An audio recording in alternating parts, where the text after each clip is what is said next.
صلاح الدین ایوبی کے دور میں ایک صلیبی جنرل جس کا نام برنس تھا، اس نے حاجیوں کے ایک قافلے کو روک لیا اور سارا سامان لوٹ لیا۔ تو حاجیوں نے کہا، ہم حج پر جا رہے ہیں، تم نے ہمارا سارا سامان لوٹ لیا ہے، اب ہمیں جانے دو۔ تو اس بدبخت نے کہا کہ بلا اپنے نبی کو جو تمہاری جان چھڑائے۔ بس حضرت صلاح الدین ایوبی تک یہ بات پہنچ گئی۔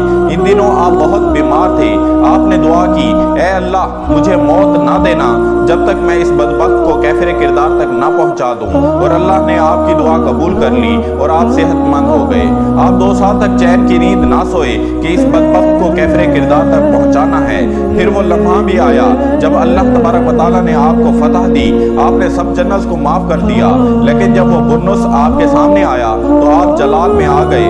آپ نے اپنی تلوار میان سے نکالی اور اس کے سینے پر چڑھ کر اس کے ٹکڑے کرتے ہوئے کہا، او کتے، تم نے کہا تھا کہ بلاؤ اپنے نبی محمد صلی اللہ